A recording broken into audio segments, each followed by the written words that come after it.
What's going on, everybody? This is the super fly guy, Trayvon Jordan. And this is the Fly Side Flyer, Jalen Brandon.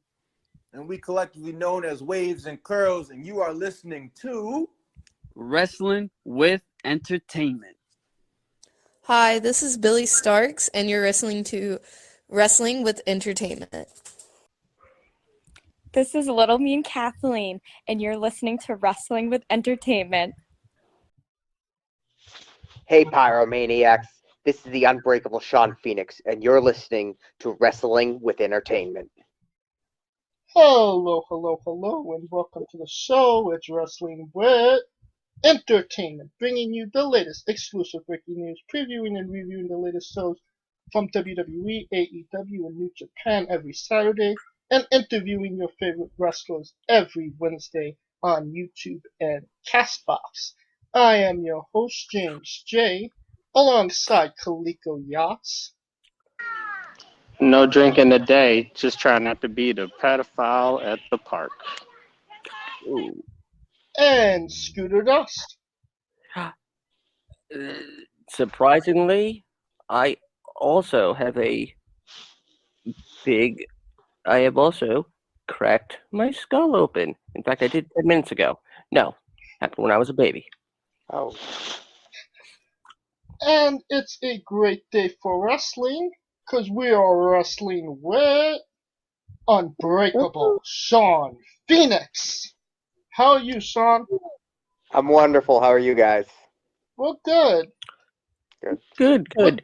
What's coming up? Hanging in there. What's coming up for Shawn Phoenix, and where can we find him on social media? Excellent question. My next upcoming show is at Gali Lucha. That's in 2 days. It is me versus Facade versus Phil Archer versus Zach Nystrom in Villa Park, Illinois. After that, I have IWC Kickoff on February 20th, which is my birthday show. I'm stoked for that. Oh, happy birthday. Happy birthday. I'm a Thank February you. baby, too. That's what I'm Right talking about. We rule. Right on. Other than that, the wrestling, the shows have been kind of, here and there with the current unprecedented times. So happy to announce that, I'm very thankful that I do have those opportunities. I wish there were more, but, I'll take what I can get. You have to be safe. You have to be cautious. And if you want to follow me on social media, it's Shawn X Phoenix. That's X before Shawn, X before Phoenix. That's my username for Instagram, for Twitter, for Facebook, for Snapchat. It's also the link to my Pro Wrestling Tees store, prowrestlingtees.com/XShawnXPhoenix. However, I also have a Brainbuster Tees store. That link is brainbustertees.com/Shawn-Phoenix. And you may ask yourself, Shawn, why do you have two stores? Well, that's the thing. Pro Wrestling Tees, everyone knows about Pro Wrestling Tees. So I wanted to have that store, so if you're ever on there and you do a search, you find me. Now, Brainbuster Tees, that's pretty cool because I have other things on there that you cannot buy on Pro Wrestling Tees, such as a Christmas holiday sweater. I've got a Hanukkah sweater. I've got a hoodie. And I've got, different T-shirts exclusive to each website. So you can only get one on one website and the other on the other. So those are both my links.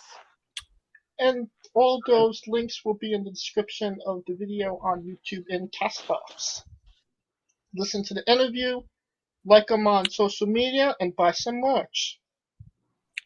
Now, like you said, you work for ICW, Rise, Blackcraft.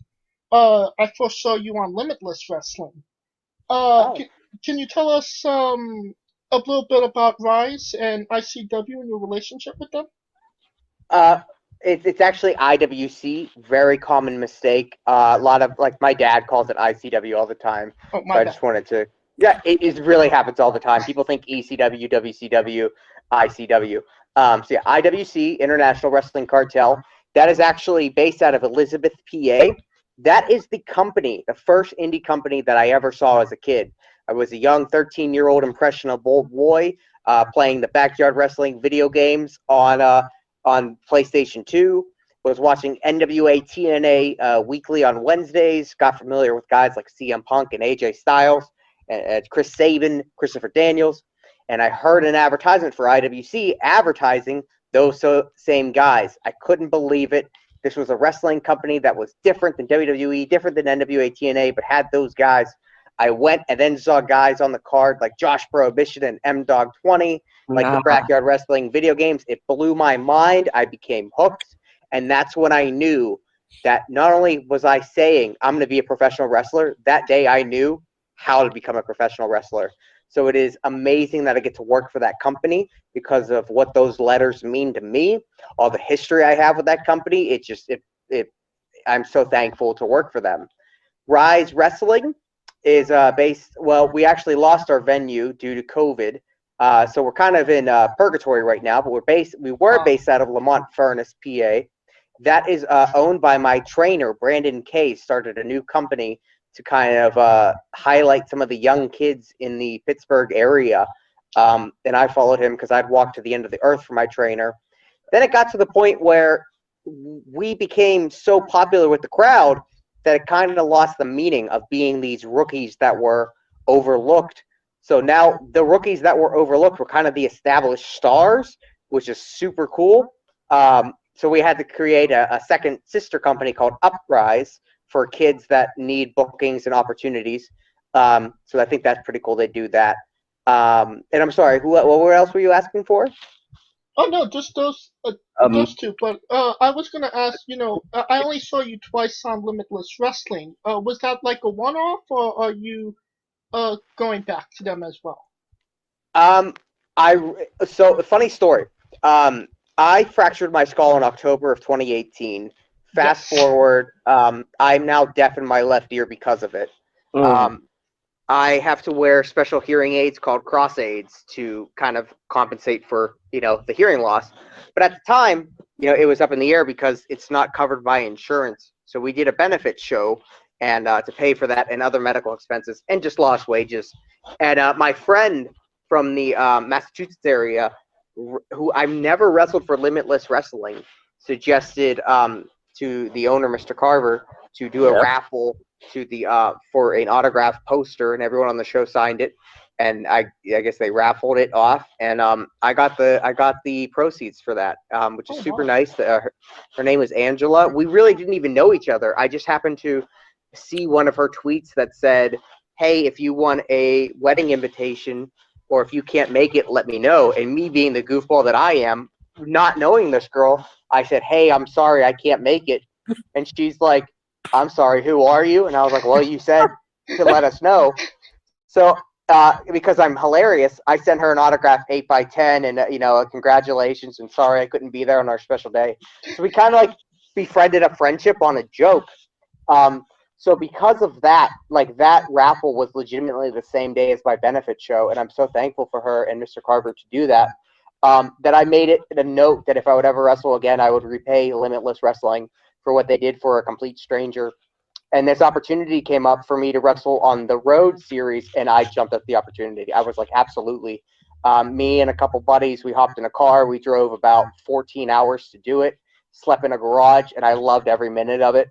I would have liked to participate in season 3, but with everything going on in the world, it was a little bit difficult. So I'm trying to cross my T's and dot my I's. So if a season 4 happens, that I will be there.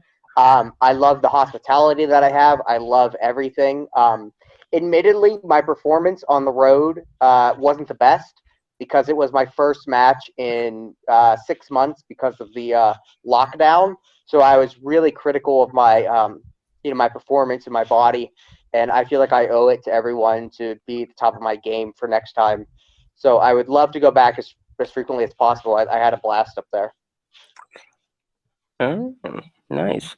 As you know, a lot of our guests recently have been Limitless, so we like to think of ourselves as, almost the unofficial podcast that promotes Limitless talent. But let's delve into how Shawn Phoenix came to be. And I was debating on what would be my first question, because there's two very interesting things I came across in my research, and I think we're gonna have an opportunity to discuss the second thing first.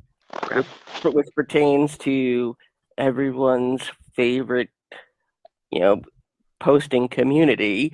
But my first question, the first match I came across on record is that's references your debut match is a battle royal, and everybody, being a former worker myself, NYWC, of course, with rookies, what do? Usually their first matches are in battle royals. But this battle royal was different because there was a theme around it, and I won't spoil it for James and Kaliko. So I'd like if you could tell us the story of how that came to be and how you chose, or rather how you were, if you were assigned, your specific gimmick in that battle royal. It's funny that you bring that up, and I actually really appreciate you doing your research. I'm not throwing shade at anyone in particular. I do a good bit of podcasts here and there where I have to actually limit myself to how many podcasts I do per month based on like how long of answers and passionate answers I give. I love doing podcasts, but I enjoy it so much more whenever the interviewers do their research and ask me interesting questions. So first off, thank you for that. That's amazing that you did your research. Second of all, it's funny. That was kind of under the radar, that the match you're talking about. So to shed some light, this was for a company called Freelance Wrestling in Chicago, Illinois. I had started training with Brandon K. Rise Wrestling. Well, then it was PWX's. We split off from PWX, became Rise. So I started training in August of 2015. And I have a really interesting background. I don't want to really go too in depth in it. It's a long story, but I backyard wrestled for a long time with people that were trained professionally. So I kind of knew a lot of the proper stuff, like how to tie up properly, how to run the ropes and everything like that. So by the time I started training, it was more or less like I just needed a trainer to give his stamp of approval of saying, yes, I trained Shawn. So I started training in August, and I debuted professionally. My first match, technically, the way I look at it, was in January, which I felt was super quick. I'm very thankful for that. But in the meantime, I'm friends with a lot of people that run freelance wrestling. I have a lot of friends in Chicago. I've known those people since 2010. And the Battle Royal in question is part of the show Walk Among Us, and it was a Halloween show. So all the wrestlers dressed up like other wrestlers and imitated them. Essentially, it was a cosplay Battle Royal for Halloween. It was fun. And since I hadn't technically been given that stamp of approval yet of taking bookings elsewhere, I messaged the owner, my buddy Matt Nixon. I was like, "Hey, can I participate in this battle royal? Just be a body to get that first, first experience out of the way." And he's like, "Yeah, I mean, you're trained. Yeah, sure, man." And he was like, "Who do you want to be?" Because, like I said, everyone was different characters, and I get compared to a lot of wrestlers. People on the street compare me to Jeff Hardy, Raven. Depending on how knowledgeable they are of pro wrestling, it gets more obscure as it goes. I've gotten Jeff Hardy, Raven, CM Punk, Alex Shelley, Jimmy Jacobs. Basically, anybody that has ever painted their fingernails black, I get compared to. It got to what's that? Carson Daly. Yeah, I just had to throw that out there. It got to the point where at intermission, like a new fan would be like, "You know who you look like?" And I go, "Yep, I get it all the time, Bobby Lashley." So it became a running joke. But that bit became so iconic with myself that I've had fans actually chant Bobby Lashley for me, which is great because the one thing I don't want to be a knockoff or imitation of someone else, because then you're constantly comparing me to those guys, and I'm not as good as those guys. So I try to steer the expectation elsewhere. That being said, Matt Nix figured I'd be either Jeff Hardy, Raven, or CM Punk, seeing as it was in Chicago, and I was like, no, I want to avoid those people. I'm going to be my favorite professional wrestler, Andy Kaufman. And which is true. Andy Kaufman, I love the feud with Jerry Lawler. Anytime I see Lawler, I talk to him about the feud with Andy Kaufman. I fangirl over it. The way that he worked the crowd was amazing. And I figured that it could be fun because it'd be very easy to get the outfit, just like Long John's essentially. And then I would be a cowardly heel. So even if my trainer was like, I didn't tell you could do that, I can honestly say, look, boss, I didn't even take any moves. I just chopped people and ran away like Andy Kaufman. So I did that. I had a blast. And then after the battle royal, I wore a neck brace the entire show in the crowd. That is commitment. I love that. We did that one time in the NYWC, and I was Barry Horowitz. Okay. Probably because I was the only Jew there.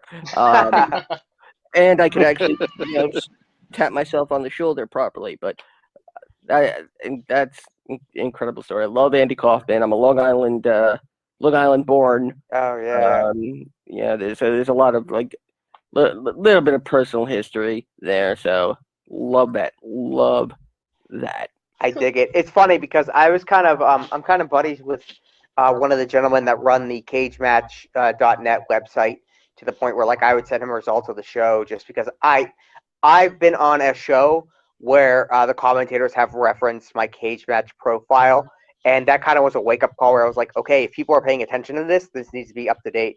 So I would send him results, and I guess he was watching a show once, and he was like, hey man, out of any odd question, did you happen to play Andy Kaufman in this? And I was like, you got me. From Memphis, Tennessee. Kaliko, you have a question? Yeah, dude, but I do want to say, man, I appreciate the Andy Kaufman because the funny thing is I'm from the South, so Atlanta, but I also been in Memphis, and people just don't know Memphis at one point was the wrestling capital of the world, right? And how important Andy Kaufman made wrestling right so mainstream. To be quite honest, right. He was probably the first celebrity 100%. To actually make it what it was as far as national, because no one probably would have known who Jerry Lawler was if it wasn't right. For that. So I get your historical references, and I appreciate it. My question is more or less, I try to steer from the wrestling and things that you want to talk about. So I want to talk about a tragedy that happened, and it deals with Hawk and Animal. And I want to know, one, you named which one was Hawk, which one was Animal, and how come we got a Shawn Michaels, Marty Jannetty feud going on over there in your area? So for those that don't know, I guess you guys don't really know me that much. I love animals. I have a ton of pets. I have an iguana. I have my roommate. We have a bird. We have a bearded dragon. We have so many pets. When I was 16, I got a pet scorpion, just basically because I was like, oh my god, I didn't know you can own these. I want it. So I've owned scorpions throughout my life. I want to say I've owned 3 different times. Always I've even had ones that have had babies, and then I was like, oh, this one's a female. I need to go get a male. And when I went to go get a male, I was like, oh, that one's pregnant. I'm getting that one. So I ended up having babies again. But they're super hard to take care of. That being said, I was like, you know what? I kind of want more scorpions. I haven't had them in a while. And I really didn't name them Hawk and Animal. I was just kind of joking about that because it's an idea, but it was, I don't know. Maybe I will keep them that. But anyway, so they're called Asian forest scorpions. They are pretty docile. They're I've owned them many times before, and like I said, always 2 together. And this particular tank is very big, and I gave them a ton of room so they didn't get territorial or anything like that.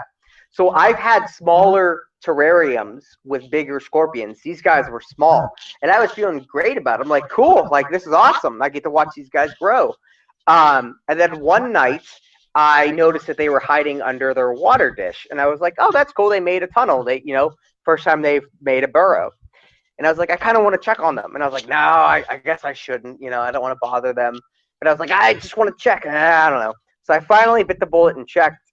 And that's when we discovered that the big one, who I guess we'll say is Animal at this point, had started consuming his little brother, Hawk. Oh my god. Yeah, it's pretty metal. But like hamsters do the same thing, stuff like that. However, like I was shocked because I've never had that happen before.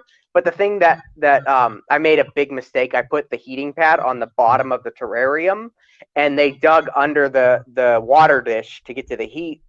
And I assume because there was a close, like a small area, one probably got territorial and the other couldn't escape quickly, and they started fighting. That's my theory, because when I introduced them to one another, they were fine. It wasn't until they got into that small quarters that they had an issue. But as heartbreaking and as devastating as it is, I'm so glad I checked, because had I not checked, he would have probably completely eaten the small one, and then I would have not known. I would have seen the small one missing, so I would have been like, oh my god, it got out somehow, and I would have searched my entire house and never found it. But yeah, so live and learn. I made a big mistake. I've never had that happen before, but now I have one. I think I'm going to name him Alcatraz. I just think that's a really badass name for a scorpion. All of my scorpion names have been like Vader, Venom, Ares. Like, I thought Alcatraz was really cool. But now I'm in the process of making him have the best life he can have. I'm turning his tank into a bioactive vivarium with bugs in it that'll eat the waste and everything like that. So that's my current hobby right now. So it's safe to say that the big one was the Shawn Michaels of the group. Right. Yeah. And I have to say, I did come across that in my research as well. Kaliko, you stole my dang question. Do you have a follow-up question, Scooter, related to scorpions? Oh, did I have a follow-up question related to scorpions? We can make this the Scorpion episode. Get over. That's the only reason. The actual arachnids, owning them as pets, is the only reason I ever chose Scorpion in Mortal Kombat. Was because I'm like, yeah, cool, I like scorpions. But they're really fascinating creatures, because like they're invertebrates, and they have live birth, which is bizarre. So their little babies crawl onto their back. They don't have fangs. They have little pinchers for a mouth, and they glow in like neon green under a black light. Like, they are so fascinating. Bioluminescent. Yeah, they're insane. Actually, no, that actually answers the fascination with scorpions. Like I said, I've owned a ton of animals in my life. Like, I have a blue iguana. I've had previous iguanas. I've had scorpions. I've had a pet duck. I've had what else? Wait a minute, what happened to the duck? You said you had a duck. This was years ago in high school. His name was Tom, and he was an outside bird. I live in the city of Pittsburgh, so like there's no woods or anything like that. And he would live like I had like a small kiddie pool that he would swim in all day, and it was really wholesome. When I would come home from school, he would like react to seeing me. Like, he would like startle himself and like do a little spin and show off. Like, he was super imprinted. But there was one night that we heard an owl in the area, and we were like, "Oh, there's an owl in the area." And the next day, my dad found Tom had been attacked, so we assume it was the owl. Boo, the owl. Yeah. You didn't name him Howard the duck? Come on. No, because I don't name animals like cliche names. Like my iguanas, they have never been named like Iggy or Rep or like Godzilla. I've had an iguana named Clifford, an iguana named Snoopy, and now my iguana's name is Pluto. And the idea was I would name my iguanas after cartoon dogs, and then when I got dogs, I would name them T-Rex, Godzilla. So it'd be like, oh yeah, these are them, and then like, oh, their names are flipped because I'm funny. Did it ever ask for any grapes? It did. Well, when I was at my stand. Gotta love memes. Switching back to wrestling, what can you tell us about wrestling in the pandemic era of pro wrestling? And how does it affect you going into a match knowing there's no crowd? Fascinating question. These are definitely bizarre times. Um, I feel like I'm in a little bit of an interesting situation compared to someone else because I just spent a year of my life on the injured list with a near fatal injury. Right. And then I returned to wrestling in November of 2019. And I was back to pro wrestling for a little bit, a few months, and then the pandemic hit, and I kind of was back on the shelf again. And that really affected my mental health. Like I felt like, like when I was injured, it was up to me to make up, to catch up to pro wrestling. Pro wrestling still existed. It was just up to me and my hard work and dedication to catch up to it. Whereas when the pandemic hit, I felt great, but pro wrestling didn't exist. So finally, when it did, it was amazing because like I had learned how much I need that endorphin rush, that adrenaline rush, how much I need it to feel like I have a sense of worth. As weird as it sounds, because I believe everyone has a purpose, but I felt like I felt like just a regular guy, where and I didn't like that. I've always been an athlete. So the first match back was the Limitless match, and that really wasn't necessarily an empty crowd because there were wrestlers all around the ring.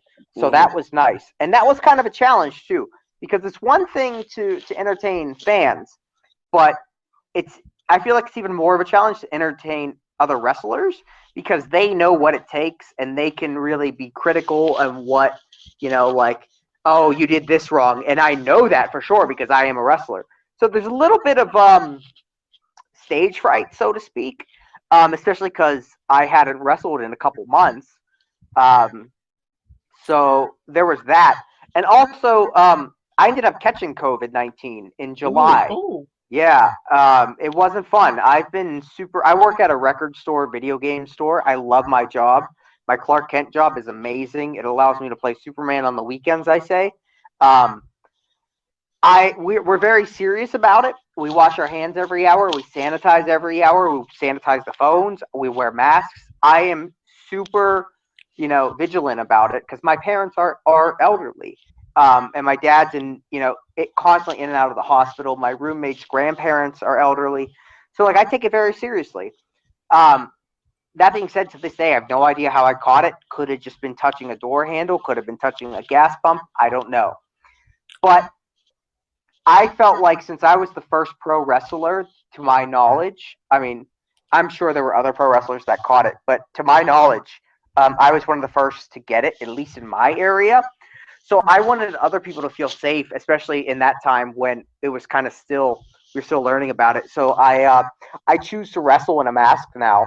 So at the Limitless matches you saw, I wore a mask. I didn't normally wrestle in a mask. And that is a pain in the butt to do because it is hard to wrestle in a mask like that and do the high flying style that I do. I was going to bring that up. Yeah, it sucks. I mean, I feel tired and drained going to the store to Target and wearing a mask. I can't breathe just walking in the store. It sucks. And then so it turned in I was watching the Watchmen TV show, and I really enjoyed that TV show. And there's a character, a superhero, who pulls a mask up just below her nose. And it was really badass. And I was like, at this point, the pandemic had hit, and I was so used to seeing people wearing masks. But it was at that moment where she made it strong, she made it a big deal to do it.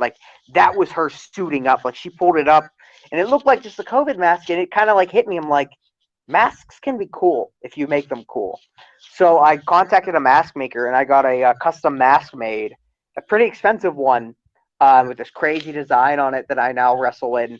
But it sucks because I didn't... essentially, I also wanted people to say, if Shawn Phoenix can wrestle wearing a mask and, and do all this, then I can wear a mask when I go to the grocery store. If I can empower one person, then it's worth it. So I didn't want it to have like any air holes. I felt like that would defeat the purpose. So that being said, the mask is like thick cloth. It's got pleather on it. It's got other fabric on it. There is no way I can breathe in it. It is not your standard COVID mask or N95 mask. It is impossible to breathe in.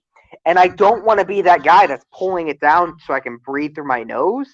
But like, there is legitimately no way for me to breathe in it. And there's been times where after the match, I've come very close to vomiting just due to the lack of air. So I cannot wait for this mask mandate to end. I was just gonna mention after COVID blows over, are you gonna continue wrestling in masses or? No, this is just a way to kind of embrace it. The current times. I'm a big fan of being able to identify certain eras in somebody's life. Like, you can look at The Undertaker and look at his gear and go, oh, that's the American Badass Undertaker. Or, oh, that's the Ministry of Darkness Taker. Like, you know what era it is. And for this mask is the pandemic era, for me at least. I want to be able to look at it and say, oh, yeah, remember when that happened? That was crazy. And also, like, if there's fans in the crowd wearing masks, I just want to empower people. Now, when it gets to that point when we don't have to wear them anymore, I might not rush, because I get COVID tests weekly, especially with my Clark Kent job and with wrestling, that I trust the other wrestlers. So I might not jump to get rid of it right away. But, yeah, it's definitely a temporary thing. Because also, I normally breathe fire in my entrance. And with the mask, I can't do that. So I really miss that aspect of it. But even then, when I breathe fire, I take a deep breath and exhale. And then that fire takes up all my air around me. And then I usually jog around the ring. So before the match starts, I'm usually like huffing and puffing. So no matter what I do, I just can't breathe. So you basically start out the match like the Ultimate Warrior. Yes, exactly. And the worst part is, since I'm usually a good guy with a cool entrance, I usually enter second to get a better reaction. And then it's like I get to the ring, and then like the ref checks me, and then we ring the bell and let's go. If I entered first, at least I could wait a little bit and check, catch my breath, but it rarely happens. Scooter, you had a question? Yes. Now,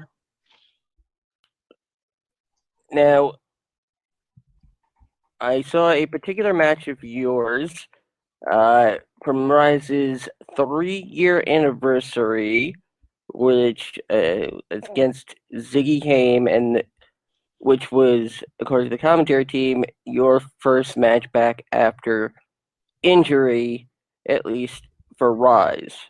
Yes. And they mentioned something very particular, and you demonstrate something very particular in this match. And that's when you attempt to go to the top rope.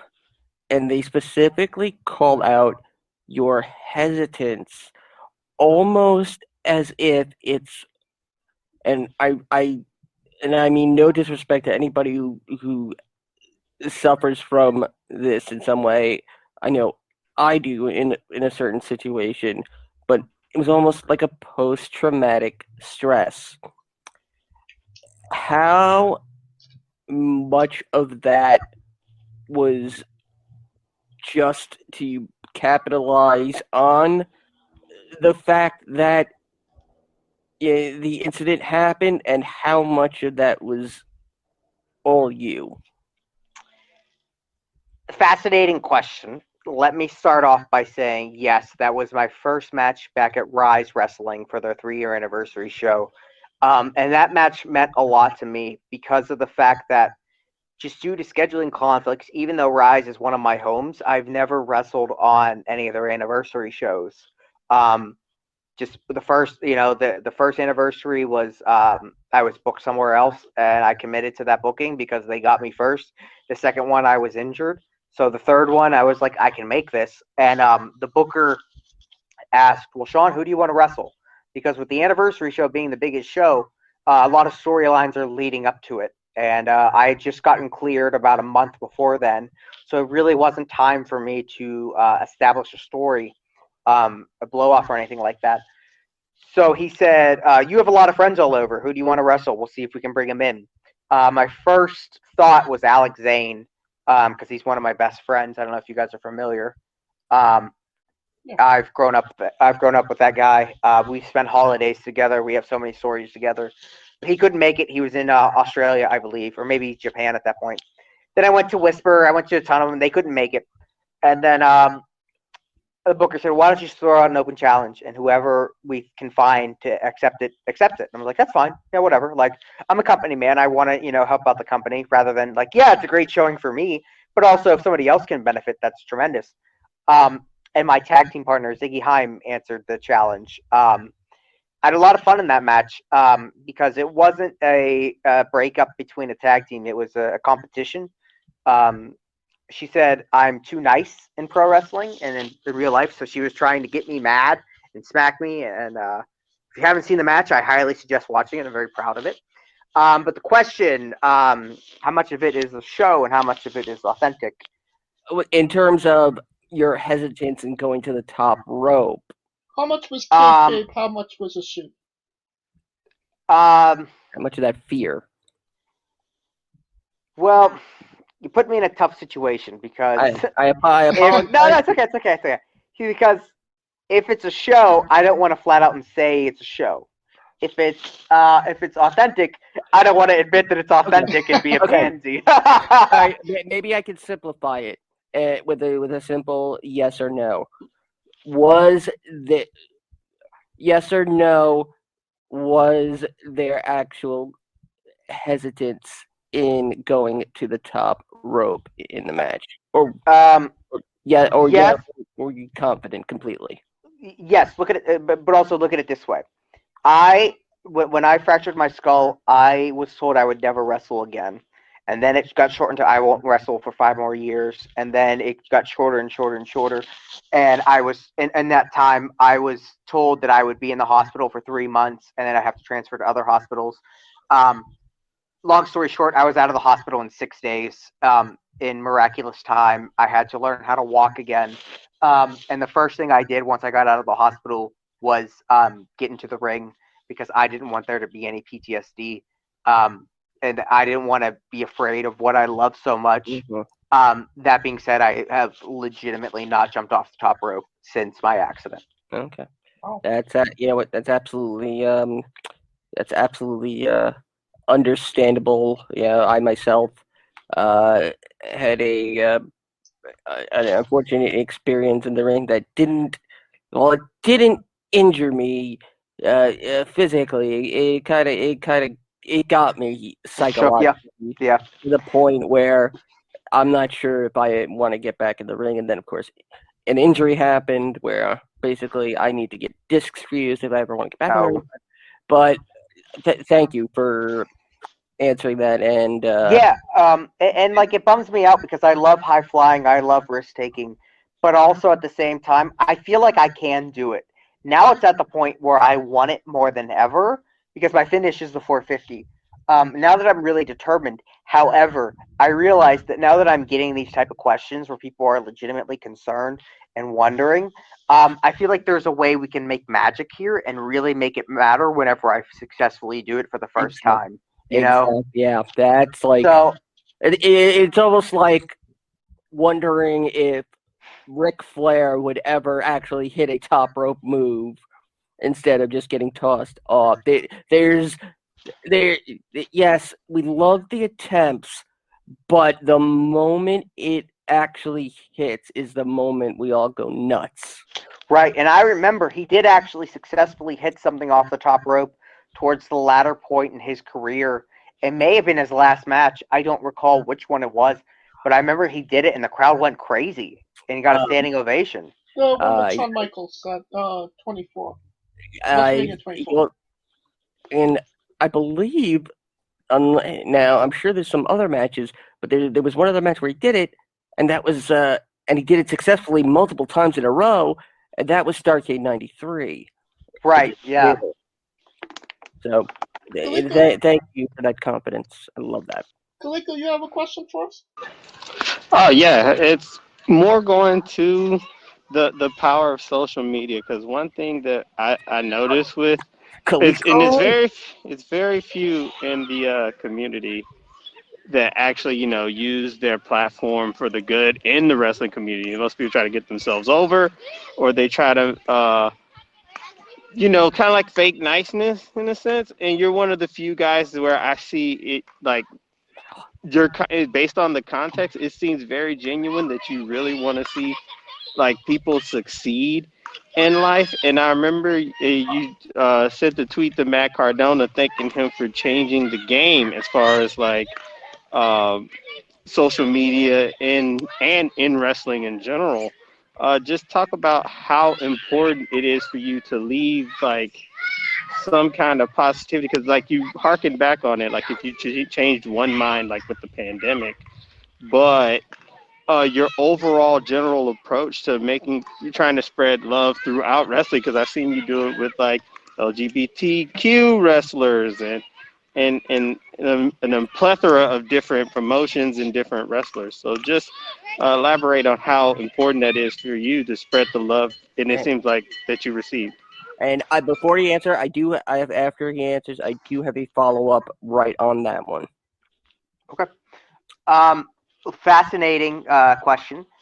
I, I I always get uncomfortable when people say I'm a good dude or a nice person, because I don't really know like how to reply and say, yeah, I am, duh. That kind of defeats the point, right? Um, I don't know. I've always tried to be a good person. My mom is my best friend, and she taught me as a young child that the way that I act in public and in private is a reflection on how she raised me. And if I have that much respect for my mother, or if I have any respect for my mother, then I need to do good by her and make her proud. And also, I feel like it has to do with the fact that I'm from Pittsburgh, Pennsylvania, born, bred, and buttered. And Pittsburgh is also home of one Mr. Rogers, the most wholesome person in the world. Hey, God rest his soul.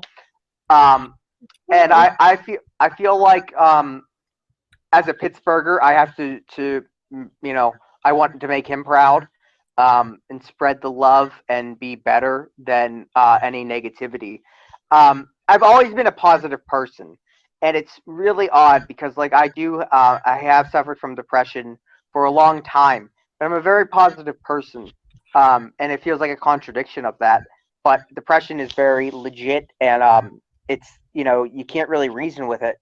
So I feel like I try to be honest with that depression and be like, hey, like even someone as positive as I can have it.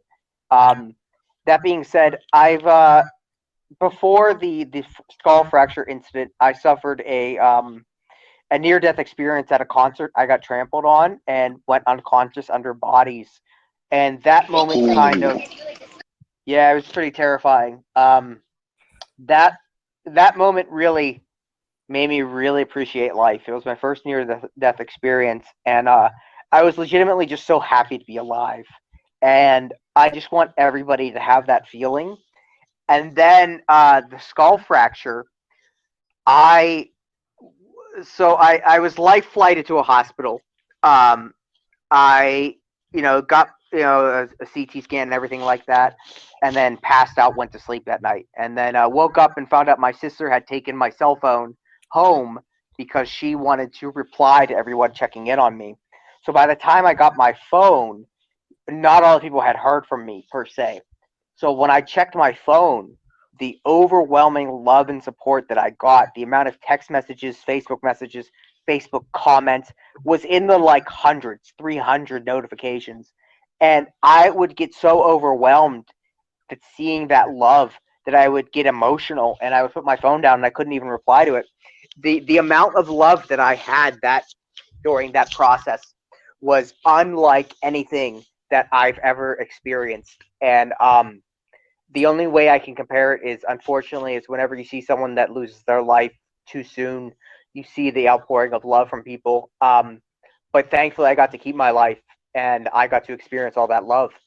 And had said, and I still feel this way to that way to this day, is if I could take that feeling of euphoria and love that my peers, my friends, my family, my strangers made me feel, if I could take that feeling, that eternal love and happiness, and put it in a bottle and sell it, I would give it away for free anyway, because I feel like everyone deserves to feel that love before it's too late. So I really try to build people up and let them know that like they are loved and cared about. And then when we did my benefit show, all the people that were volunteering for it was just, I got to experience that again, to see that there's that many lives I've touched, because you don't really get to experience that until unfortunately tragedy happens. And it's just, and then it's unfortunate, but that's how life is. We try to tell our loved ones we love them every time we can, but eventually we just kind of lose track of that.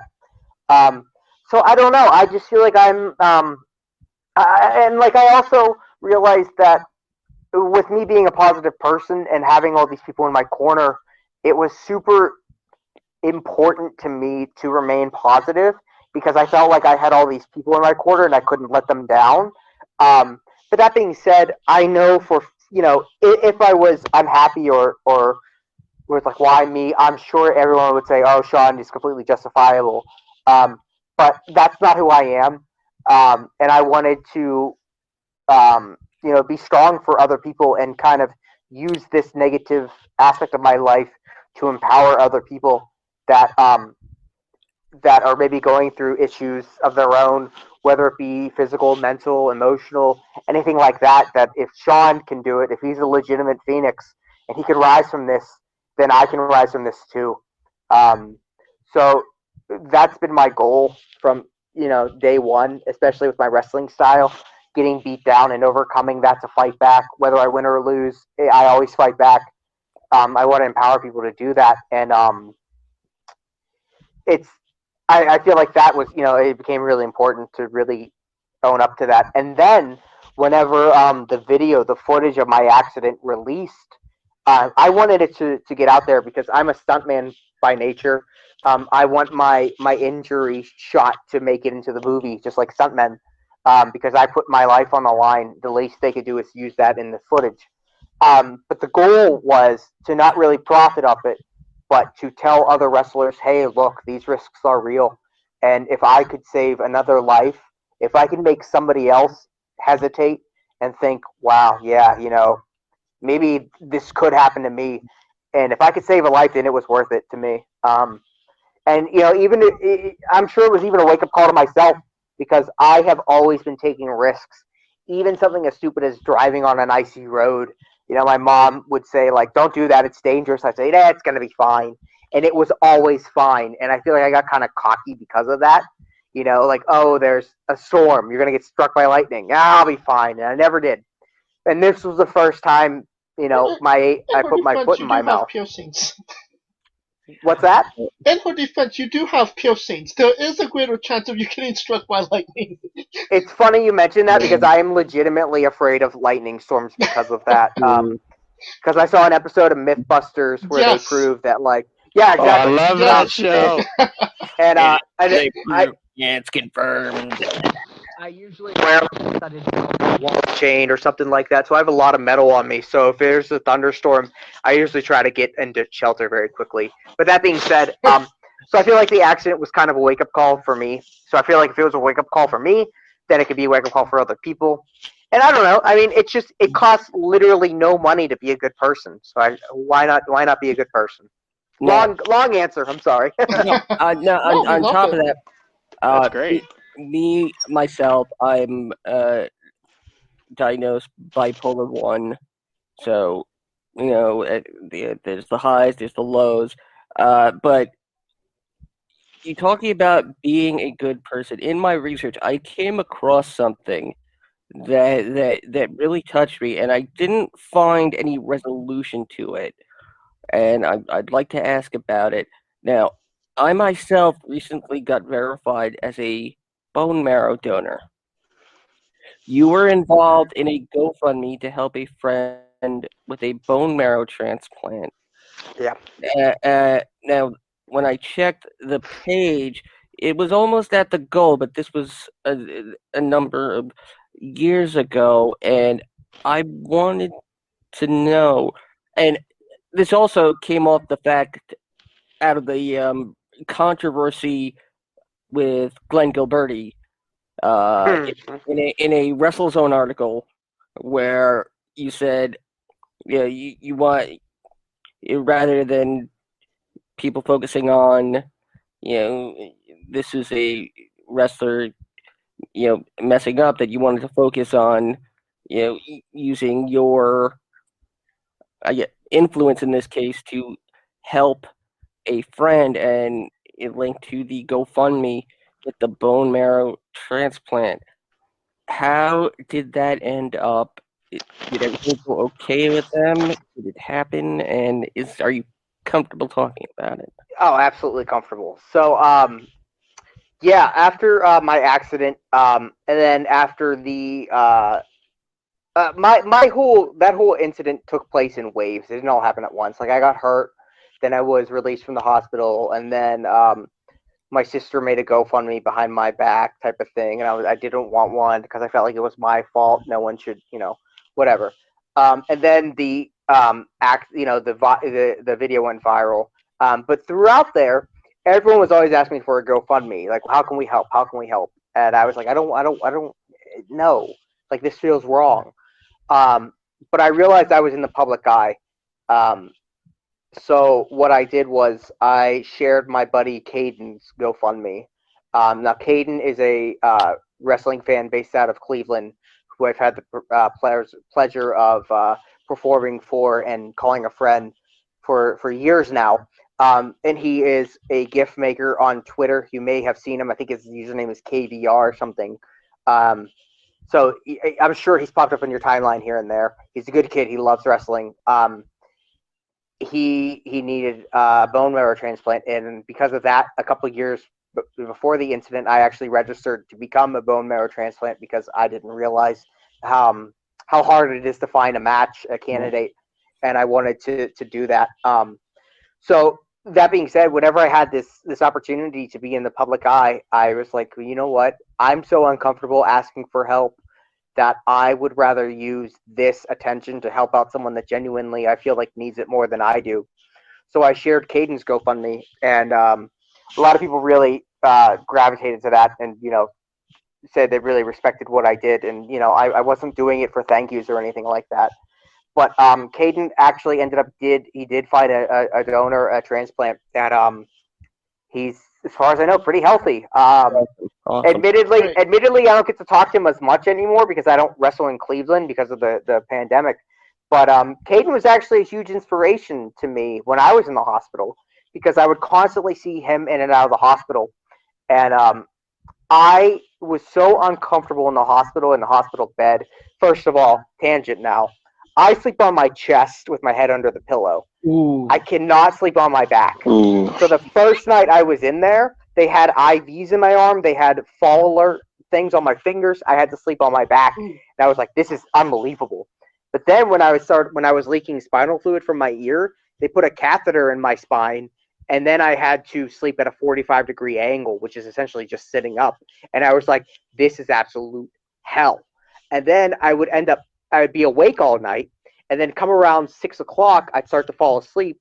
That's when the nurse would check in, to see how I was doing. Yeah. That's when they would bring me breakfast. I'd fall asleep, and they'd wake me up again. And by the time I was almost done, I was like, this is just hell.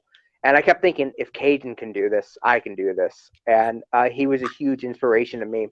And not a lot of people know this, so you guys are kind of getting an exclusive. Whenever Caden would fight in the hospital and be in the hospital, he would give wrestlers one of his hospital wristbands as a thank you for being an inspiration to him. And I actually gave Caden my wristband as a thank you for being an inspiration to me.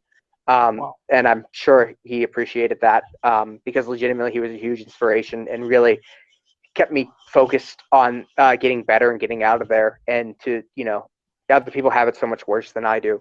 But yeah, Caden actually came to my benefit show and did gifts for it, and I was super thankful. He was like, can I do this? I was like, dude, I'd be honored if you could do this.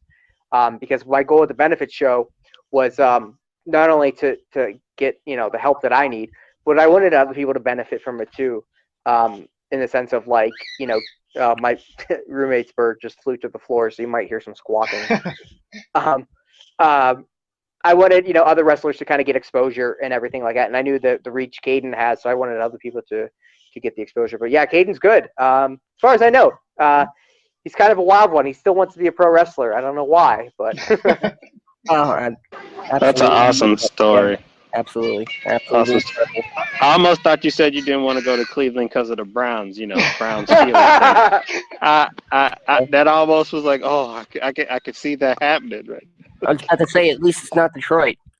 Right. I've only been to Detroit once. That wasn't a layover, and it was fun. I mean, like a lot of times with traveling, I'm there with just enough time to get to the show, and that's it. So I try, like when I went to Limitless, we slept in the garage, and Sunday morning we kind of went sightseeing. Not super sightseeing, but like I was like, oh, let's go to a record store type thing. So I'm trying to we actually stopped in Niagara Falls on the way. So I'd like to do more sightseeing, but yeah, when I was in Detroit, I was just in and out. Well, we've talked a little bit about it already. I don't think I need to tell you the first thing when your name is Googled, that incident comes up. That's the first thing that comes up. Yep. Could you tell me if it was something you planned before the match or something that was spur of the moment inside the match? And how did it not go right? Well, without pulling the curtain back too much, because I'm a big believer in, a magician never reveals his secrets. Fair but enough. I will share with you some information. Enough time has passed. I was kind of a pawn in a story. I was not the main focus, and I'm okay with that. These bad guys, the Koga brothers, the culmination, were taking out all of this good guy Keith Hott, his friends, taking them out, injuring them, and the number they were down. It was 2 to 3 bad guys versus good guys, and they needed another good guy. And I had been feuding with the Koga brothers in multiple companies, in PWX, Rise, PCW in Cleveland. I've literally wrestled them in multiple companies. Atticus Koga is kind of the Joker to my Batman. And they needed, Keith Hott needed a partner, and he reached out to me, and this was my IWC debut, and I said, absolutely, I would love that. And I get to make my IWC debut, and I get to kind of establish this longevity continuity within my character. But that being said, I couldn't make one of their shows. But it worked out because this story involved them taking out the good guy's friends. So I was supposed to get killed off, and the reason why I bring that up is because my mother and father don't like wrestling, but they would come to shows here and there. They're not fans. They're retired paramedics, so they really worry about the risks and the injuries and everything like that. So any show I'd wrestle on, I would shoot them a text, no injuries or sprained ankle, just to keep them, up to date if they weren't there. Since it was IWC, which is about 45 minutes from my house, my family went. At this point, my parents are separated. I was living with my mom at the time, and I was getting ready to go, and I was like, hey, just so you know, I'm going to be killed off. I'm going to be roughed up, but I'm going to be okay. It's kind of, I can't make the next show, so they're going to kill me off. She's like, okay, just text me afterwards so I know you're okay. That being said, I did not intend on fracturing my skull. And because the issue was, I was supposed to actually injure my ribs, wink, wink, nudge, nudge, and then get beaten up some more, kind of crawl into the ring like Mankind's Last Stand, and then get beaten up more, and then injure my ribs, and then take off. Because the Rise show was going head to head, and I was going to zoom to the Rise show about an hour away and be a lumberjack in a lumberjack match. So I crashed through the table, and I was unresponsive. And from that point on, it was just, okay, improvise. Everyone improvise. And it wasn't until somebody went up to my dad, who was sitting at my merch table, and said that he's legitimately hurt. So my dad jumped up and ran over, and my mom was there, as I said, and I told her that it was, I was going to get injured. And I was down, legitimately injured. At that point, I had suffered a seizure. I was bleeding from my ear and everything like that. But she couldn't see that from where she was sitting. So she just felt the silence in the air and the quietness of the crowd. And she was uncomfortable. She was like, this isn't right. They're really toying with these fans' emotions. And she got up and left. And I actually watched the camera, and I saw her leave. I was like, wow, she really left. And she was walking to the car to leave, and she heard an ambulance coming. And she stopped and thought to herself, because she's a paramedic, she has paramedic knowledge, that if an ambulance is rushing to a scene with the siren, it's an emergency.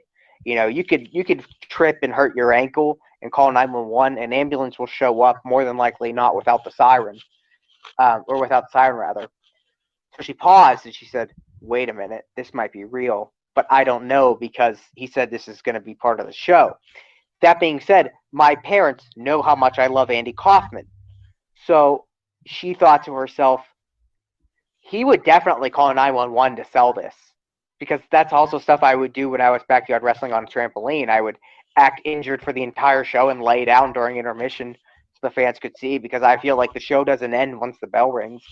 So she's like, no, like he wore a neck brace after, that battle royal. So maybe this is part of the show. But she went back in, and at this point, the medics were evaluating me and everything like that. They brought me back with smelling salts. And long story short, I was in the ambulance on a neck brace on the stretcher, all the while going through everything in my head. Where am I? What's my name? And everything like that. And she made eye contact with me.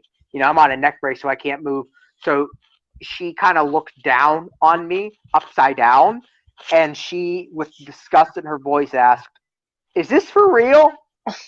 And which I love. Because only in pro wrestling can a mother see her firstborn child on a stretcher in a neck brace in an ambulance ask if this is real. So I had said to her, "I have no idea what's going on." And she like a situation. she once again wasn't sure if I was just playing the part or was legitimately hurt. So she asked the medics. She said, "How bad is he?"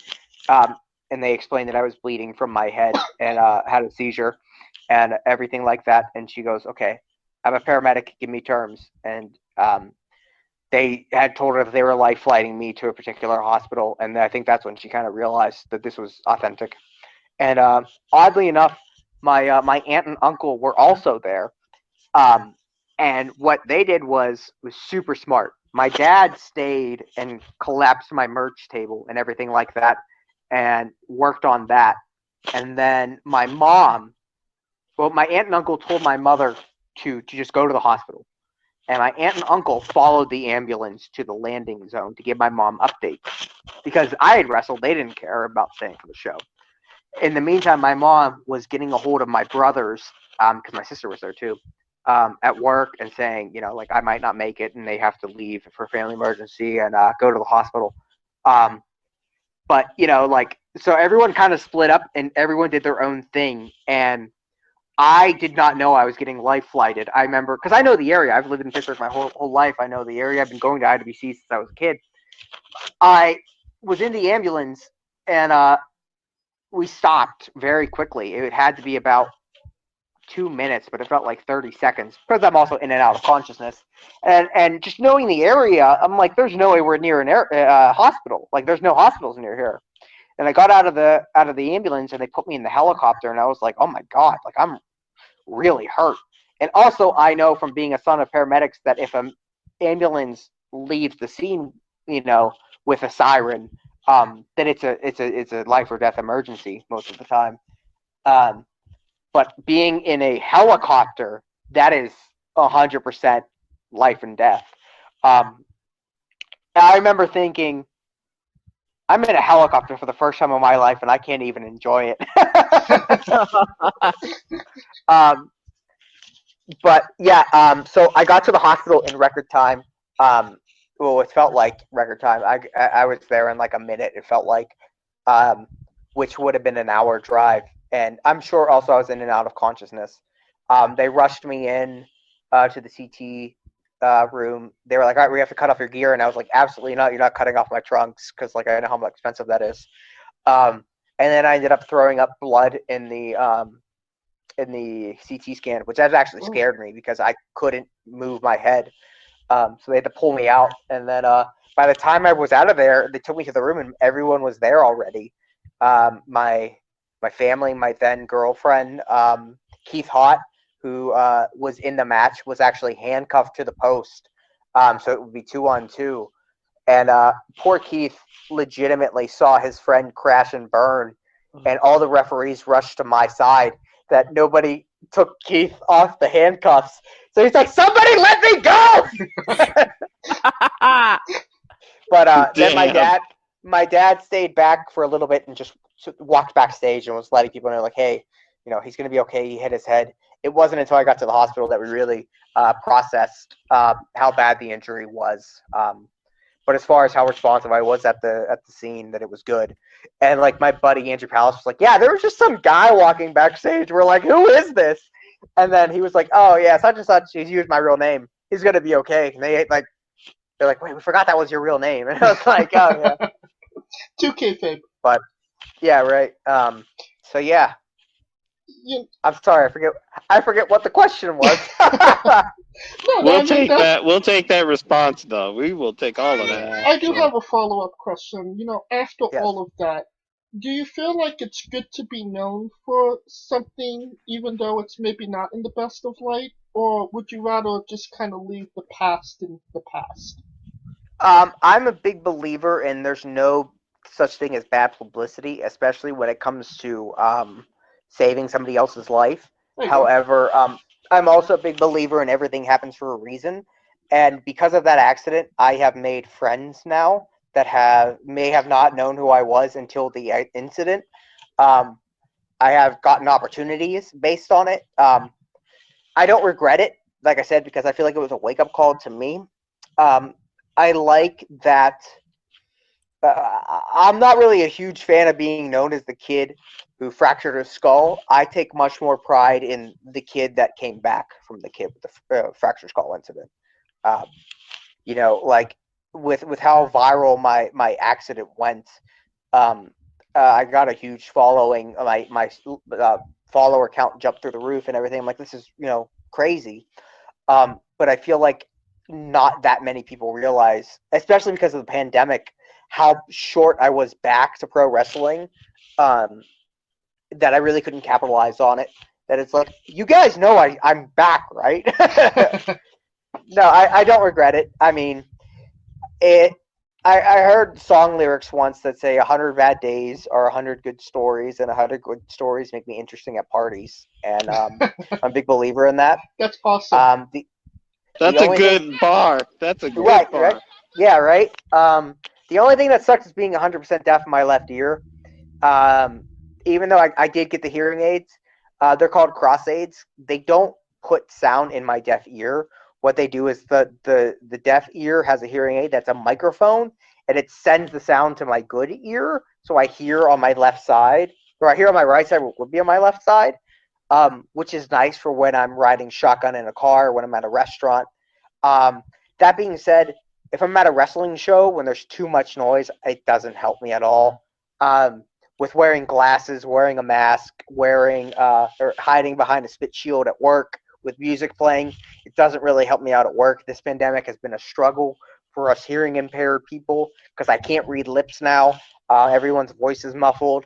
It's a struggle, and it really sucks with how much I love music, and I can't listen to 5.1 audio, albums now. That sucks. But the way I look at it, it's a small price to pay. Could have been a lot worse. So. Kaliko, you had a question?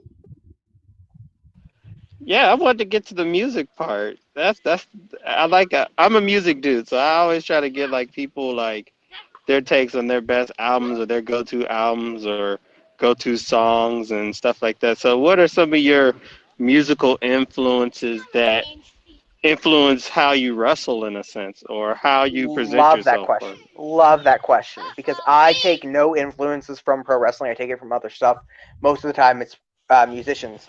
So my favorite band is Nine Inch Nails. I'm borderline obsessed with it. It's I'm a collector at heart. I have every major release on CD. I'm now venturing onto vinyl. I collect bootlegs. I collect cassette tapes. Anything, T-shirts. So Nine Inch Nails is a big influence on how I market myself because I like how Trent does his marketing.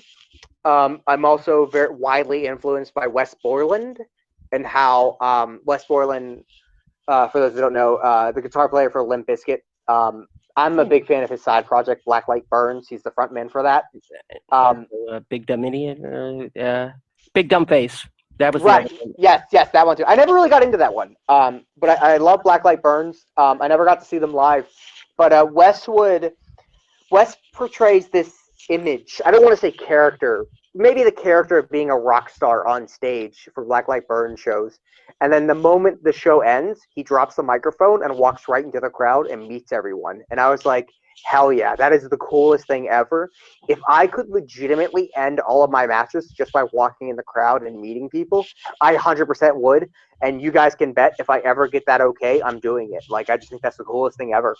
And then I'm also very influenced by Jason Alon Butler from the Fever 333, Pressure Cracks, formerly Let Live, who does my entrance theme. Jason, I don't want to call him a friend or a buddy, but he's an acquaintance based on the fact that I'm an indie wrestler and Let Live was a touring band. And I reached out to him and I was like, hey, Jason, I'm an indie wrestler.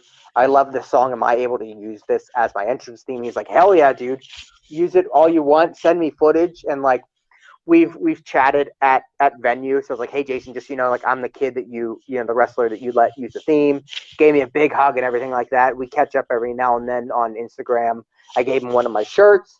And oddly enough, the last concert I ever went to with 2 working ears was Fever 333 in Cleveland. And I told him that, like, the day after I got out of the hospital, I was like, hey, buddy, just want to let you know, like, I got hurt. And the performance that you did in Cleveland I will always remember that because of, what, it's the last time I'm going to have 2 working ears. He's like, my brother, you're a warrior. He's like, this isn't a setback, man. We're just going to play louder for you now. So he's like a super good dude. That's awesome. And like, he really influences, essentially my stage performance because Let Live's a hardcore band. I try to capture that energy on stage, but the whole dynamic of performing a song and wrestling a match, there's different ups and downs, like one's a combat sport and one's a performance. But as far as energy level, I try to capture that, and as well as how accessible he is to his fans and what they mean to him and his appreciation. So those are like my 3 influences. I'm also buddies with Code Orange. Okay. Yeah, they're buddies of mine. I'm closest. Like, once again, I say buddies. I have a bad habit of calling people friends because I would consider you guys friends now. Like, I call people friends, and then I realize we that consider you friends too. I'll take it. I will take it. I realize that like other people may not feel the same way, so I need to get better at saying like, oh, they're an acquaintance of mine. But like, no, I would consider myself friends with Reba, the singer. We've played Pokemon Go many times together. But I'm buddies with them. They're super good dudes. Support them as much as I can. I love how they interact with fans, so they're an influence. Man, I mean, I'll probably try and wrap that up. I could go on and on about other influences in music. I mean, hey, keep going, man. I like it because I noticed that you like. It was like the 27 Club song. That's like that's your shit. Yeah, that's my theme song. And it seems like the way that you talk about how they perform musically, it kind of impacts not only how they perform like at a concert, but also how they interact with their fans. It seems like they also have an influence of how you interact with fans and how you interact with different people, which shows your positivity and everything. Absolutely. And Jason Alon Butler is also an ally for trans rights and equality and everything like that. And it's just common sense for me to be like that too. Like it's not even like, oh, if he's doing this, I have to do that. So I feel like we're really similar in that aspect. Yeah, it's funny that my entrance theme is 27 Club because the lyrics have nothing to do with my character at all. I actually had another song written by a small band from Massachusetts called Prospect Hill, called man, what was it called? Phoenix Rise, I think. And I used that as my theme song when I was wrestling on Trampoline, and I was so dead set on using that in pro, and they were cool with it. But then like I'd be working out and 27 Club would come on, and I'd be like, holy shit, like this song really gets me pumped up. Like I don't care, it has nothing to do with my character. And like I don't want to say I'm a conspiracy theorist, but the concept of the 27 Club, all the artists that we lost at the age of 27, really fascinated me. And my skull fracture actually took place when I was 27 years old, and I was like, this is insane. I'm gonna join this. Dang, that's awesome. Needless to say, I did not join the 27 Club, and I'm very thankful for it. I know. Yeah, be glad. Yeah, not that 27 Club. You join the 27 Club heading towards the AARP discount. That's right. And like that's one of the things too. Like, so I said my birthday is coming up. February 20th is my birthday show. Okay, to get really weird, I say I have two birthdays. And it's very confusing. I was born on February 19th at 8:24 p.m. So February 19th is my calendar birthday. As soon as it's midnight, February 19th, that is my birthday, okay? But my first 24 hours, like if I don't celebrate my birthday until 8:24 p.m., that means I only have a birthday from 8:24 p.m. till midnight on the 19th. That's like, what, 4 hours? That's nothing.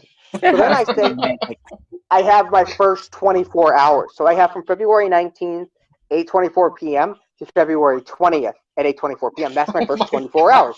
That is my birthday. So, I mean, which it's funny because I have two profiles for everything. I have a personal Facebook. I have a professional wrestling Facebook. And I made the mistake of making my birthday the same day on both accounts, and it was just so overwhelming. So I made my Shawn Phoenix birthday February 20th, so I could have like a day to reply to all my real life friends, and I have another day to reply to all my fans. And I'm actually really stoked that I'm turning 30. And I know a lot of people would say like, oh, that sucks. You know, that's when your back starts hurting. That's where your hair falls out. But like, I've lived such an interesting life, and like I genuinely like, didn't think I would live past 27. The fact that I'm turning 30 is a huge milestone for myself. And I see people saying like, oh, I wish I was 21 again. 30 sucks or whatever, or 60 sucks. But I always say, and you guys can take this and use this too if it means anything, if it resonates with you, never be unhappy about getting older, because it is a privilege denied to too many good people. And that's something I genuinely feel and believe. Yes. Yes, and so true. People say like, oh, you know, it sucks getting older. I'll hear someone say that, maybe a customer, like, oh, it sucks getting older. Don't get old. And I'll ask them, I'll say, what's the alternative? And they'll say, you know, death. And I was like, I would much rather be alive and old than dead, you know. That being said, I want to die young as late as possible. I feel that. I feel you on the birthday part though too, because I'm a leap year baby, so I'm like every 4 years. And like last year I had a birthday, and like this year I don't have a birthday, so now I get all the February 28th, March 1st text. So I know exactly how you feel. That's great. And then it's also like a bonus because you get like double the attention. It didn't work when I tried to buy cigarettes at 18, my first pack of cigarettes. I was like, February 28th. He was like, no, you got to wait. And I was like, there's no February 29th. And he's like, I don't care. Like, motherfucker. And to make you mad, with me being straight edge, when I turned 18, I walked to the gas station before high school and bought a pack of cigarettes and just threw them away. See, that's what I was going to do too, because I don't smoke. But I just wanted to get the feeling of like being an adult. You know what I mean? Mm-hmm. And that should do it for part one of this interview. We had so much fun with Shawn. We couldn't stop at just an hour. We had to continue, and we had to continue this fun that we had. I hope you will continue to listen to the second part on Wednesday before AEW Dynamite and NXT. Until then, you could like, subscribe, and comment both on YouTube and Castbox. And you could always follow all of us on Twitter at JamesJ993, Wrestling with E, I am Kaliko, and Scooter Dust. For our very special guest, who will continue next on Wednesday, Shawn Phoenix, Kaliko Yachts, Scooter Dust, I'm James J, and this has been Wrestling with Entertainment.